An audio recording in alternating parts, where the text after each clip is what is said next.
Hi എല്ലാവർക്കും സ്വാഗതം. ഇന്നത്തെ നമ്മുടെ വീഡിയോ എന്ന് പറഞ്ഞാൽ കൂർക്ക വിത്തുകൾ പാകി കൊടുക്കുന്ന വീഡിയോ ആണ് കേട്ടോ. ഈ കൂർക്ക വിത്തുകൾ പാകിയിട്ട് ആണ് നമ്മൾ കൂർക്ക തലകൾ ഉണ്ടാക്കുന്നത്.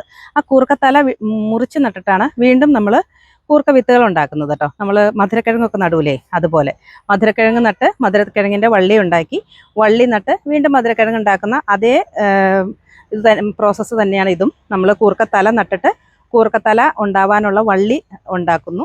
അതൊരു ജൂൺ ജൂലൈ മാസം ആകുമ്പോഴേക്കാണ് നമുക്കത് മുറിച്ചെടുത്ത് നടാറാവുള്ളൂ. കൂർക്കത്തലകൾ നട്ടിട്ടാണ് വീണ്ടും നമ്മൾ കൂർക്ക ഉണ്ടാക്കുന്നത്. അപ്പോൾ കൂർക്കത്തലകൾ ഉണ്ടാക്കാനുള്ള കൂർക്ക നമുക്ക് നട്ടു കൊടുക്കാം കേട്ടോ.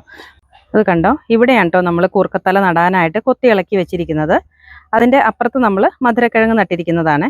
ഇവിടെ കുറേ ഭാഗം നമ്മൾ മധുരക്കിഴങ്ങ് നട്ടിരിക്കുന്നതാണ് കേട്ടോ ഈ കാണുന്നത്. അതിൻ്റെ തൊട്ടടുത്ത് തന്നെയാണ് നമ്മൾ കൂർക്കത്തല നടാനായിട്ട് കൊത്തി ഇളക്കിയിട്ടിരിക്കുന്നത്. നല്ല രീതിയിൽ കൊത്തി ഇളക്കി കുറച്ച് ചാണകപ്പൊടി മിക്സ് ചെയ്ത് ഇട്ടിരിക്കുന്നതാണ്. അപ്പം നമുക്ക് ഈ കൂർക്കത്തലകൾ ഇതേപോലെ ഓരോന്ന് നമുക്ക് ഇങ്ങനെ പാകി കൊടുക്കാം കേട്ടോ. ചെറിയ കൈ കൊണ്ട് തന്നെ കുഴിയെടുത്തിട്ട് നമുക്കിതിങ്ങനെ ഒന്ന് പാകി കൊടുക്കാം.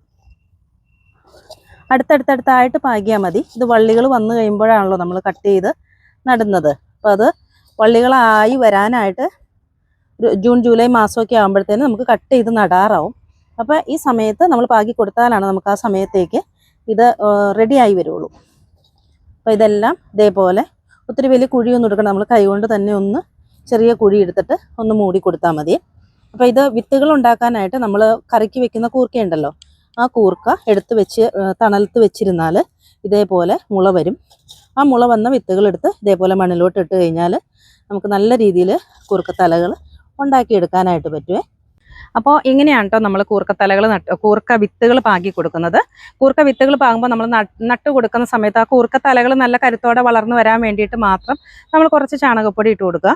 മുളച്ച് വരുന്നത് വരെ ഒന്ന് നനച്ചു കൊടുക്കുക. മണ്ണിന് നനവ് വേണം കേട്ടോ. നനവില്ലാത്ത സമയത്ത് നമ്മളൊന്ന് നനച്ചു കൊടുക്കുക. അതിനുശേഷം പിന്നീട് ഇതിന് വളമൊന്നും ചേർത്ത് കൊടുക്കേണ്ട ആവശ്യമില്ല കേട്ടോ. പിന്നെ നമ്മൾ ഇതിൻ്റെ തലകൾ മുറിച്ച് നട്ടിട്ടാണല്ലോ പിന്നെ നമ്മൾ കൃഷി ചെയ്യുന്നത്. ആ സമയത്ത് പിന്നീട് വളം കൊടുത്താൽ മതി. അപ്പോൾ ഇപ്പോൾ ഇതേപോലെ നട്ടു കൊടുക്കുക. വളരെ എളുപ്പത്തിൽ നമുക്ക് കുറച്ച് കൂർക്ക മതി, നമുക്ക് ഒത്തിരി കൂർക്കത്തലകൾ ഉണ്ടാക്കിയെടുക്കാനായിട്ട് പറ്റും. അപ്പോൾ നമ്മൾ ജൂൺ ജൂലൈ മാസങ്ങളിൽ കൂർക്ക കൃഷി ചെയ്യാൻ ഉദ്ദേശിക്കുന്നുണ്ടെങ്കിൽ ഇപ്പോൾ നമ്മുടെ അടുത്തുള്ള കൂർക്കകൾ ഇതേപോലെ പാകി കൊടുത്താൽ നല്ല രീതിയിൽ നമുക്ക് കൂർക്കത്തലകൾ ഉണ്ടാക്കിയെടുക്കാം. അപ്പോൾ ഇത്രയേ ഉള്ളൂ ഇന്നത്തെ വീഡിയോ. നിങ്ങൾക്ക് ഇഷ്ടപ്പെട്ടാൽ ലൈക്ക് ചെയ്യുക, ഷെയർ ചെയ്യുക, കമൻറ്റ് ചെയ്യുക, അതേപോലെ തന്നെ സബ്സ്ക്രൈബ് ചെയ്യുക. താങ്ക്